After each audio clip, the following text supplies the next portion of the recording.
ভিডিঅ'ৰ থাম্বনেইলখনত যিটো তোমালোকে দেখিছা যে 4 নম্বৰ পালেও পাছ হেয়া একেবাৰে সত্য কথা হয়। তোমালোকে ভিডিঅ'টো নিশ্চয় সম্পূৰ্ণৰূপে চাবা, সম্পূৰ্ণ প্ৰুফ সহকাৰে এই ভিডিঅ'টো দিয়া হ'ব আৰু নিশ্চয় চেনেলটো ছাবস্ক্ৰাইব তোমালোকক কৰিবৰ কাৰণে অনুৰোধ কৰিম, কাৰণ আমি 1 লাখ ছাবস্ক্ৰাইবাৰ অতি ওচৰতে আছোঁ।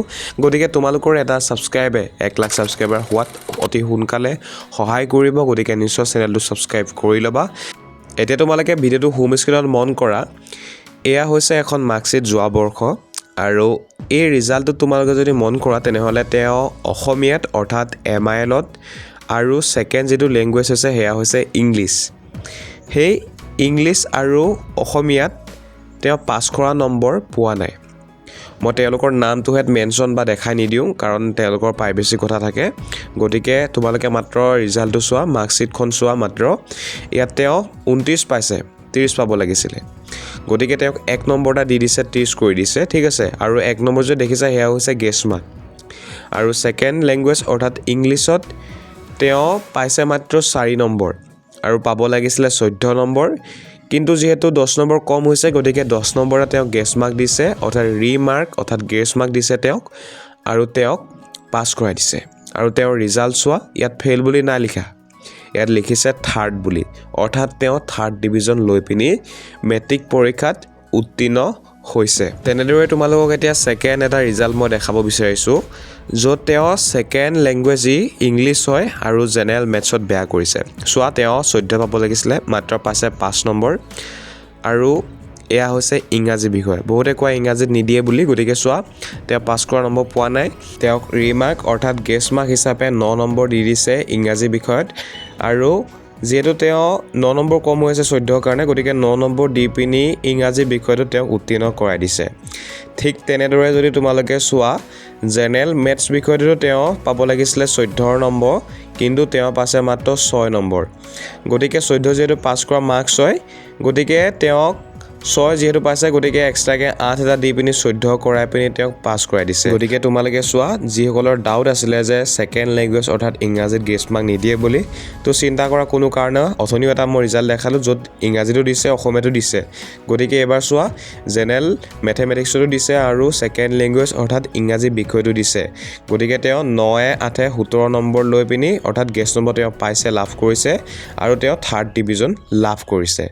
এতিয়া চোৱা তোমালোকে অন্য এটা ৰিজাল্ট, য'ত ছেকেণ্ড ডিভিজন লাভ কৰিছে আৰু তেওঁ দুটা বিষয়ত পৰীক্ষা বেয়া কৰিছে, অৰ্থাৎ গেছ নম্বৰ লাভ কৰিছে। এয়া চোৱা, ছেকেণ্ড ডিভিজন তলত লিখা হৈছে, অৰ্থাৎ তেওঁ ছেকেণ্ড ডিভিজন লাভ কৰিছে। ছেকেণ্ড বুলি লিখা আছে, গতিকে তেওঁ ছেকেণ্ড ডিভিজন লাভ কৰিছে। আৰু তেওঁ গেছ নম্বৰ দুটা বিষয়ত পাইছে। প্ৰথমটো হৈছে ইংৰাজী, য'ত 7 নম্বৰ লাভ কৰিছে, আৰু দ্বিতীয়টো হৈছে জেনেৰেল মেথমেটিক্স, য'ত 6 নম্বৰ লাভ কৰিছে। টোটেল তেওঁ পাইছে 13 নম্বৰ, আৰু 13 নম্বৰ পাইছে যদিও তেওঁ ছেকেণ্ড ডিভিজন লাভ কৰিছে। আৰু এটা চোৱা ছেকেণ্ড ডিভিজনৰ ৰিজাল্ট, য'ত এটা বিষয় মাত্ৰ বেয়া হৈছে, সেয়া হৈছে জেনেৰেল ছায়েন্স, য'ত তেওঁ 10 নম্বৰ লাভ কৰিছে গেছ মাৰ্ক আৰু ছেকেণ্ড ডিভিজন লাভ কৰিছে। গতিকে তোমালোকে আৰু মাৰ্কশ্বিট ভিডিঅ'টো হোম স্ক্ৰীনত দেখি থাকিবা। মই তাৰ ওপৰত ইমান বেছি আলোচনা নকৰোঁ, মাত্ৰ মূল কথাটো ক'ব বিচাৰিছোঁ ছাত্ৰ ছাত্ৰীসকল। এই যে মাৰ্কশ্বিটসমূহ তোমালোকক দেখাইছোঁ, কাৰণ এটাই হৈছে, যিটো হৈছে তোমালোকৰ মনৰ পৰা চিন্তাসমূহ যাতে দূৰ হয়।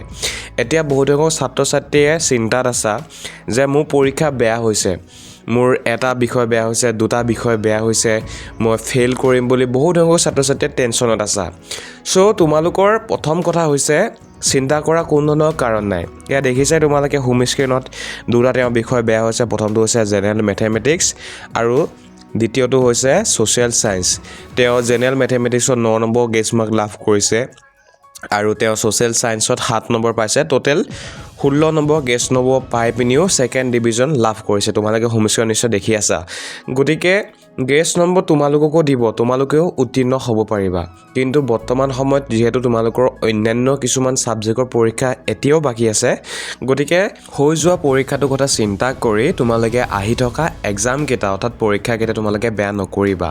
দেখিছে তোমালোকে MILতো দিছে, অৰ্থাৎ অসমীয়াত দিছে গেছ মাৰ্ক, ইংৰাজীতো দিছে গেছ মাৰ্ক, লগতে ছ'চিয়েল ছায়েন্সতো গেছ মাৰ্ক দিছে। এয়া দেখিছা তোমালোকে হোম স্ক্ৰীনত এখন মাৰ্কশ্বিট দেখিছে, য'ত ছ'চিয়েল ছায়েন্সত দিছে। গতিকে যিকেইটা তোমালোকৰ অন্য 3টা ছাবজেক্ট পৰীক্ষা বাকী আছে এতিয়াও, মই এই ভিডিঅ'টো অলৰেডি 3টা পৰীক্ষা যোৱাৰ পাছত বনাইছোঁ, আৰু 3টা পৰীক্ষা বাকী আছে। বহুতৰে হয়তো 4টা পৰীক্ষা হ'ল, ইলেক্টিভ ছাবজেক্টটো সৈতে ধৰিলে। গতিকে তোমালোকৰ যদি পৰীক্ষা কেনেবাকৈ এটা দুটা বেয়া হৈছে, বা তিনিটাও বেয়া যদি হৈছে চিন্তা তোমালোকে নকৰিবা কাৰণ আমাৰ সেৱা বোৰ্ডত কি হয় গ্ৰেছ মাৰ্ক প্ৰদান কৰে দেখিলে হোম স্ক্ৰীনত তোমালোকে 10 নম্বৰ পৰ্যন্ত গ্ৰেছ মাৰ্ক দিছে অসমীয়াটো 10 নম্বৰ দিছে আৰু ইলেক্টিভতো 10 নম্বৰ দিছে গতিকে তোমালোককো গ্ৰেছ মাৰ্ক দিব তোমালোকেও উত্তীৰ্ণ হ'ব পাৰিবা আৰু বহুতে গ্ৰেছ মাৰ্ক নোলোৱাকৈও পাছ কৰিবা ঠিক আছে তোমালোকে ইমান বেছি এনেই চিন্তা কৰি আছা গতিকে চিন্তা তোমালোকে নকৰিবা যিকেইটা তোমালোকৰ এক্সাম আছে সেইকেইটা তোমালোকে এক্সাম ভালকৈ দিয়া আৰু এইখিনিতে মন কৰা ছাত্ৰ-ছাত্ৰীসকল তোমালোকৰ যেহেতু MCQ 45 হয় গতিকে ইয়াত IA বুলি প্ৰথমতে লিখা আছে দেখিছা জেনেৰেল সায়েন্সৰ প্ৰথমতে লিখা আছে IA বুলি IA মানে হৈছে ইন্টাৰনেল এছেছমেন্ট যি তোমালোকৰ প্ৰজেক্ট বা যি তোমালোকৰ প্ৰেক্টিকেল হয় হেয়া তোমালোকৰ 10 মাৰ্কছৰ হয় নিশ্চয় তোমালোকে জানা গতিকে 10ৰ ভিতৰত আমি 3 নম্বৰ পাব লাগে গতিকে 3 নম্বৰ পালেহে আমি পাছ কৰিম IA ঠিক আছে প্ৰজেক্ট বা প্ৰেক্টিকেলত তাৰ পাছত অবজেক্টিভ মানে হৈছে তোমালোকৰ MCQ যি আছিল MCQ আছিল তোমালোকৰ হেয়া 45 মাৰ্কছৰ হয় যেহেতু গতিকে তাৰ ভিতৰত আমি 13 পাব লাগে 13 পালে আমি পাছ কৰোঁ ঠিক আছে তাৰ পাছত তোমালোকৰ ডিসক্ৰিপটিভ মানে হৈছে যিখিনি থিওৰি আছিল সেই থিওৰিত আমি পাব লাগে 45ৰ ভিতৰত 14 নম্বৰ গতিকে 14 নম্বৰ যেটো মাৰ্কছ আছে হেতু পালে মানে আমি থিওৰি পেপাৰখনত পাছ কৰোঁ যদিহে তোমালোকৰ থিওৰি বেয়া হৈছে তোমালোকে যদি চিন্তা কৰি আছা একদম চিন্তা নকৰিবা হোম স্ক্ৰীনত কিছুমান তোমালোকে মাৰ্কশিট দেখি আছা এসমূহ যোৱা বৰ্ষৰ ৰিজাল্ট হয় গতিকে এই বৰ্ষও সেম এনেকুৱা ৰিজাল্ট থাকিব কোনো ধৰণৰ চেঞ্জ নাই কৰা ঠিক আছে এনেদৰে যিসকলৰ কম মাৰ্ক পাইছে অৰ্থাৎ যিসকলে 9 নম্বৰ কম হৈছে 10 নম্বৰ কম হৈছে তেনেকুৱা 10 নম্বৰ 9 নম্বৰ দি পিনি পাছ কৰাই দিব গেছ নম্বৰ দি দিব আৰু ইয়াত চোৱাৰ মেক্সিমাম ষ্টুডেণ্টে MCQ পাছ কৰিছে গতিকে MCQ বেয়া তোমালোকৰ 100% নহয় যদি বেয়া হয় তেনেহলে হেয়া হ'ব থিওৰি অৰ্থাৎ ডিসক্ৰিপটিভত তোমালোকৰ বেয়া হ'ব গতিকে ডিসক্ৰিপটিভটো বেয়া হলেও তোমালোকে চিন্তা কৰা কোনো ধৰণৰ কাৰণ নাই কাৰণ দেখিছে তোমালোকে 8 নম্বৰ পৰ্যন্ত দিছে 10 নম্বৰ পৰ্যন্ত গেছ মাৰ্ক তোমালোকক দি দিছে আৰু যিসকলৰ পৰীক্ষা একেবাৰে বেয়া হৈছে নিম্নতম যদি 3টা বিষয় পৰ্যন্ত একেবাৰে বেয়া হৈছে যদি ভাবিছা একদম ফেলেই কৰিম বুলি পাছ নকৰো তো চিন্তা কৰা কোনো ধৰণৰ কাৰণ নাই কম্পাৰ্টমেন্টেল এক্সাম অনুষ্ঠিত কৰে আমাৰ সেৱা বোৰ্ডে প্ৰত্যেক বছৰ অনুষ্ঠিত কৰি থাকে মেট্ৰিক পৰীক্ষা শেষ হোৱাৰ পাছত গতিকে এই বৰ্ষ অনুষ্ঠিত কৰিব আৰু তোমালোকে সেই পৰীক্ষাটো দি পিনি মেট্ৰিক পৰীক্ষাত উত্তীৰ্ণ হ'ব পাৰা ঠিক আছে গতিকে চোৱা ইয়াত লেটাৰ পোৱা মাৰ্কছ পায়ও তেওঁ গেছ নম্বৰ লাভ কৰিছে আৰু তেওঁ গেছ নম্বৰ দিছে আৰু পাছো কৰিছে তেনেদৰে চোৱা থাৰ্ড ডিভিজন দুটা বিষয় তেওঁ বেয়া হৈছে তাৰ পাছত তোমালোকে চোৱা ইয়াত লেটাৰ পাইছে তেওঁ ইলেক্টিভ সাবজেক্টত আৰু তেওঁ 9 নম্বৰ কম হৈছে ইংৰাজী সাবজেক্টত 9 নম্বৰ দি দিছে আৰু পাছ কৰাই দিছে আৰু তেওঁ সেকেন্ড ডিভিজন লাভ কৰিছে তেনেদৰে আৰু অন্যান্য কিছুমান ৰিজাল্ট তোমালোকে চোৱা এয়া 16 নম্বৰ তেওঁ গেছ মাৰ্ক পাইছে টোটেল আৰু প্ৰথমতে তেওঁৰ MIL অৰ্থাৎ অসমীয়াত বেয়া হৈছে আৰু সেকেন্ড হৈছে ইংলিছ আৰু দুইটাতে দি দিছে গেছ মাৰ্ক আৰু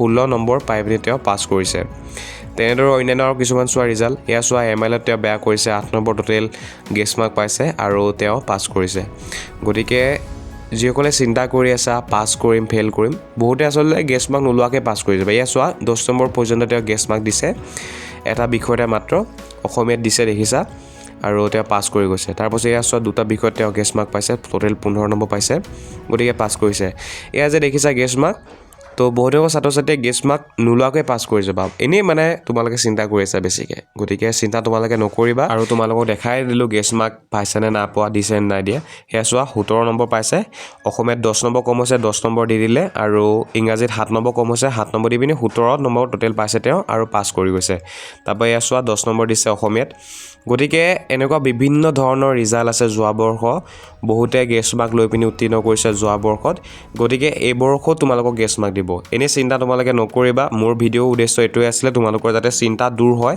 যাতে তোমালোকে ভালদৰে নেক্সট এক্সাম কেইটা দিব পাৰা তাৰ উদ্দেশ্যই এই ভিডিওটো বনাইছিলো আশা কৰিছো তোমালোকে ভিডিওটোৰ পৰা উপকৃত হৈছে চোৱা ইয়া লেটাৰ পাইছে তেওঁ আৰু এটা বিষয়ত বেয়া হৈছে তথাপিও ফাৰ্ষ্ট ডিভিজন পাইছে লেটাৰো পাইছে আৰু তেওঁ গেছ নম্বৰো পাইছে আৰু ধুনীয়াকৈ ৰিজাল্টও তেওঁ লাভ কৰিছে ঠিক আছে তেনেদৰে তোমালোককো দিব ঠিক আছে চিন্তা নকৰিবা গতিকে মোৰ ভইচ আমি ইমানতে সমাপ্ত কৰিছো আশা কৰিছো তোমালোকৰ মনত থকা ডাউটসমূহ ক্লিয়াৰ কৰিব পাৰিছো বা তোমালোকৰ চিন্তাসমূহ নিশ্চয় দূৰ কৰিব পাৰিছো বুলি মই আশা কৰিছো গতিকে ইমান বেছি তোমালোকে টেনচন নলবা যিকিটা এক্সাম আছে নিজৰ ফালৰ পৰা সম্পূৰ্ণ দিয়া আৰু ভাল কৰা ঠিক আছে গতিকে ছাত্ৰ-ছাত্ৰীসকল মোৰ ভইচ আমি ইমানতে সমাপ্ত কৰিছো ভিডিওটো চোৱাৰ কাৰণে তোমালোকক ধন্যবাদ জয় অসম যদি ভাল লাগে লাইক এটা কৰি দিবা ভিডিওটোত আৰু চেনেলটো নিশ্চয় সাবস্ক্ৰাইব কৰি লবা কাৰণ আমি 1 লাখ সাবস্ক্ৰাইবাৰ অতি ওচৰতে আছো মাত্ৰ 2700 সাবস্ক্ৰাইবাৰ লাগে